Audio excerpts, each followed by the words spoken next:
The website was redesigned with a cleaner, modern, and user-friendly interface to make information easier to access and understand. It was made so that it can be accessed through any device available to you. You can now navigate Senate documents, bills, and resolutions with greater speed and clarity.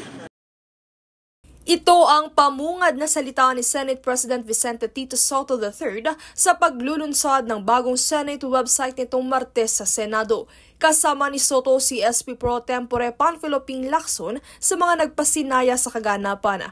Hatid ng bagong website na ito ang live stream ng mga pagdinig sa Senado na dati ay makikita lamang sa kanilang opisyal na YouTube account.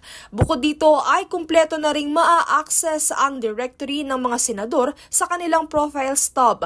Kabilang na rin sa isinapubliko ang budget process sa ilalim ng transparency section na isa sa mga kontrobersyal na paksa sa kasalukuyan. Higit 2 dekada na ang nakalipas ng unang ilunsad ang website noong taong 2001. It is a time for transition. We know how to serve new media.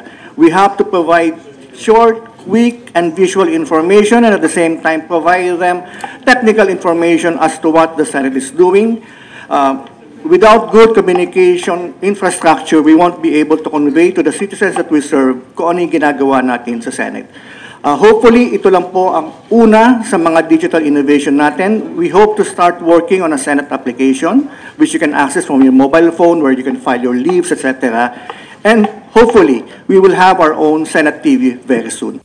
Sa mga bago at mas pinadaling navigational tools, mas mailalapit nito ang serbisyong kadalasang hangad ng publiko gaya ng pag-access sa daily committee schedules, bills, resolutions, legislative documents at senator profiles. Angkop at adaptable din ito sa multiple devices gaya ng cellphone, tablet, laptop at computer display.